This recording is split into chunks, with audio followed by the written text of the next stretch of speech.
नमस्कार। SPT news में आपका स्वागत है। पेश है 25 फरवरी बुधवार शाम 7:15 राजस्थान के विभिन्न शहरों की 15 बड़ी खबरें। आज बुधवार सुबह जयपुर के दुर्गापुरा बस स्टैंड पर उस वक्त अफरा तफरी मच गई जब हड़ताली बस ऑपरेटर्स और बस चलाने वाले गुट आपस में भिड़ गए। दरअसल कुछ प्राइवेट बसें सड़क पर उतरी थी जिन्हें हड़ताली ऑपरेटर्स ने जबरन रोकने की कोशिश की। देखते ही देखते विवाद इतना बढ़ गया कि बस में बैठी सवारियों को नीचे उतारने के प्रयास किए गए। हड़ताली गुट का साफ कहना है कि जब तक हमारी मांगे नहीं मानी जाती, राजस्थान की धरती पर एक भी निजी बस का चक्कर घूमने नहीं देंगे। यूडीएच मंत्री जावर सिंह खर्रा ने प्रश्नकाल के दौरान विधानसभा सदन में थूक दिया। पूरक सवाल का जवाब देते हुए यूडीएच मंत्री सदन में थूकते हुए विधानसभा के कैमरे में दिखाई दे रहे हैं।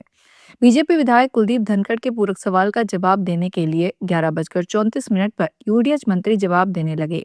इसी दौरान उन्होंने सदन में थूक दिया। किसी विधायक ने इस मामले को उठाया तो सदन में इस तरह थूकने पर विवाद हो सकता है। दूसरी ओर राजस्थान में नए जिलों और तहसील बनाने से जुड़े सवाल पर प्रश्नकाल के दौरान राजस्व मंत्री हेमंत मीना और नेता प्रतिपक्ष टीकाराम जूली के बीच जमकर नोकझोंक हुई। जयपुर रोड हाईवे स्थित नया गांव नसीराबाद पुलिया के पास बुधवार को उस समय अफरा तफरी मच गई जब मामूली लेन देन का विवाद सड़क युद्ध में बदल गया। एक ट्रक चालक और ऑयल ग्रीस का काम करने वाले मैकेनिक के बीच पैसों को लेकर हुई कहासुनी इतनी बढ़ गई कि दोनों के बीच जमकर लात घुसे चले। हाईवे पर अचानक हुए इस हंगामे को देख राहगीरों की भीड़ जमा हो गई। गुस्से में आए ट्रक चालक ने अपना वाहन हाईवे के बीचों बीच खड़ा कर दिया, जिससे तेज रफ्तार हाईवे की रफ्तार थम गई। कांग्रेस ने कहा कि गाजा की तबाही के लिए पूरी दुनिया इजरायल की आलोचना कर रही है और इस दृष्टि से मोदी की इजरायल यात्रा को नैतिक नहीं कहा जा सकता। कांग्रेस संचार विभाग के प्रभारी जयराम रमेश तथा पार्टी महासचिव प्रियंका गांधी वाड्रा ने श्री मोदी जी की इजरायल यात्रा पर बुधवार को सोशल मीडिया एक्स पर कहा कि पीड़ितों और निर्दोषों की पीड़ा पर भारत का नजरिया हमेशा संवेदनशील रहा है, इसलिए उम्मीद की जानी चाहिए कि श्री मोदी प्रधानमंत्री इजरायल के प्रधानमंत्री बेंजामिन नेतन्याहू के समक्ष श्री अपने परंपरागत भारतीय दृष्टिकोण को रखेंगे। जयपुर के प्रतिष्ठित निर्जा मोदी स्कूल के छात्रों और अभिभावकों के लिए एक बड़ी खबर सामने आई है। केंद्रीय माध्यमिक शिक्षा बोर्ड ने स्कूल की मान्यता पूरी तरह रद्द करने के अपने पुराने आदेश में बड़ा बदलाव किया है। बता दें कि बोर्ड ने अब स्कूल की कक्षा 9 और 10 की मान्यता को बहाल कर दिया है। हालांकि सीनियर सेकेंडरी लेवल के लिए स्कूल की मान्यता अभी भी 2 साल के लिए रद्द रहेगी।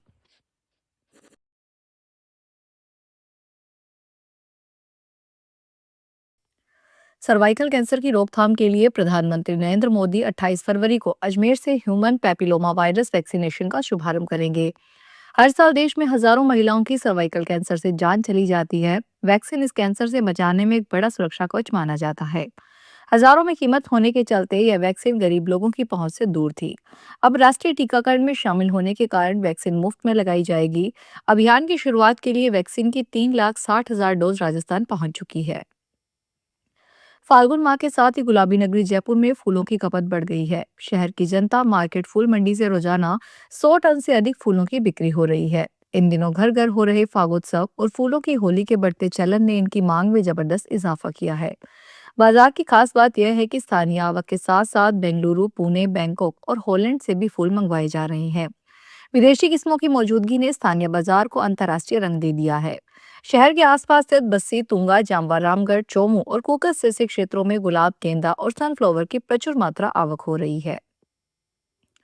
इस वर्ष 4 धाम यात्रा के दौरान यमुनोत्री धाम के पैदल मार्ग पर घोड़ा खच्चरों के संचालन को लेकर प्रशासन ने सख्त रुख अपनाने जा रहा है। जिला प्रशासन की ओर से एक विस्तृत मानक संचालन प्रक्रिया तैयार की जाएगी, जिसमें पशुओं की सुरक्षा, स्वास्थ्य और देखभाल को प्राथमिकता दी जाएगी। खास तौर पर पशु क्रूरता की घटनाओं को रोकने के लिए कड़े प्रावधान शामिल किए जाएंगे। साथ ही तय किया गया है कि शाम 6 बजे के बाद पैदल मार्ग पर घोड़ा खच्चरों का संचालन बंद रहेगा। उत्तर प्रदेश के बलरामपुर जिले में एक हैरान करने वाला मामला सामने आया है, जिसमें बिजली विभाग के लाइनमैन की पत्नी ने जेई के दफ्तर में जाकर उनके साथ पिटाई कर दी। पत्नी का आरोप है कि 1.5 महीने पहले उनके पति को बिना किसी नोटिस के नौकरी से हटा दिया गया था, जिससे उनका परिवार गंभीर आर्थिक संकट में है। नौकरी की मांग को लेकर वे जेई से मिलने पहुंची थी, लेकिन बात विवाद में बदल गई और यह झड़प तक पहुंच गई। सुप्रीम कोर्ट ने एनसीईआरटी की कक्षा 8 की सामाजिक विज्ञान की किताब में न्यायपालिका से जुड़ी सामग्री पर गंभीर आपत्ति जताई है। प्रधान न्यायाधीश न्यायमूर्ति सूर्यकांत ने कहा कि वे किसी को भी न्यायपालिका की संस्था को बदनाम करने की इजाजत नहीं देंगे। उन्होंने स्पष्ट कहा कि कानून अपना काम करेगा और जरूरत पड़ी तो अदालत स्वतः संज्ञान लेकर कार्रवाई करेगी।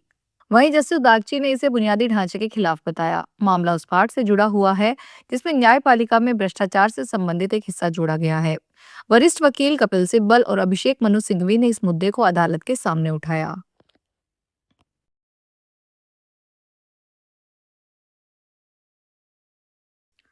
राजस्थान में आमजन को सरकारी हॉस्पिटलों में मिल रही फ्री दवाइयां इन दिनों काउंटरों से गायब है। कई ऐसी दवाइयां हैं जो पिछले 1 महीने या उससे भी ज्यादा समय से सप्लाई में नहीं आ रही। इसमें बीपी, शुगर, हार्ट जैसी क्रोनिक डिजीज के अलावा खांसी बुखार में काम आने वाली दवाइयां, कफ सिरप शामिल है। प्रदेश के सबसे बड़े हॉस्पिटल एसएमएस में इन दवाइयों के अलावा कई एंटीबायोटिक और न्यूरो के मरीजों को दी जाने वाली दवाइयां भी नहीं है। डीडीसी काउंटर पर दवाइयां देने वाले फार्मासिस्ट का कहना है कि पिछले 1 माह से ज्यादा समय से दवाइयों की बहुत शॉर्टेज है। सामाजिक कार्यकर्ता सोनम वांगचुक की रिहाई की मांग को लेकर आज कई संगठनों की ओर से जोधपुर सेंट्रल जेल के बाहर प्रदर्शन का ऐलान किया गया था। इसी को देखते हुए पुलिस भी अलर्ट नजर आई और पुलिस ने मोहनपुरा पुलिया के पास से सेंट्रल जेल की तरफ जाने वाले रास्ते पर बैरिगेटिंग कर उन्हें रोक दिया। पुलिस ने अपनी सुविधा के लिए 2 प्रमुख कार्यालयों का रास्ता रोक लिया। हालांकि इस पूरी बैरिगेटिंग के चलते उन लोगों को परेशान होना पड़ा जो जोधपुर के डिस्कॉम कार्यालय, सीएमएचओ कार्यालय में किसी काम से आए थे, लेकिन उन लोगों के आने जाने के रास्ते को भी पुलिस ने रोक दिया। सिक्किम में भारी बर्फबारी देखने को मिली है। तसोंगो झील जाने वाली सड़क बंद हो गई है, जिसकी वजह से हजारों टूरिस्ट फंस गए हैं। अधिकारियों ने बुधवार सुबह बताया कि पूर्वी सिक्किम में तसोंगो झील के पास भारी बर्फबारी की वजह से फंसे 2700 से ज्यादा टूरिस्ट को बचा लिया गया है।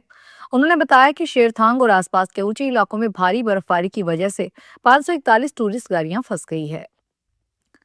लंबे इंतजार के बाद पूरी तैयारी कर जम्मू तवी रेलवे स्टेशन से श्री माता वैष्णो देवी स्टेशन कटरा के बीच विशेष 20 कोच वाली वंदे भारत ट्रेन का ट्रायल रन हुआ।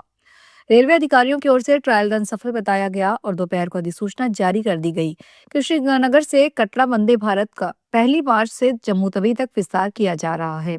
लेकिन रात को फिर एक अधिसूचना जारी कर जानकारी दी गई कि कुछ अपरिहार्य परिस्थितियों के कारण रेलवे बोर्ड की ओर से 1 मार्च से वंदे भारत विस्तार का कार्यक्रम अगली सूचना तक स्थगित कर दिया गया है।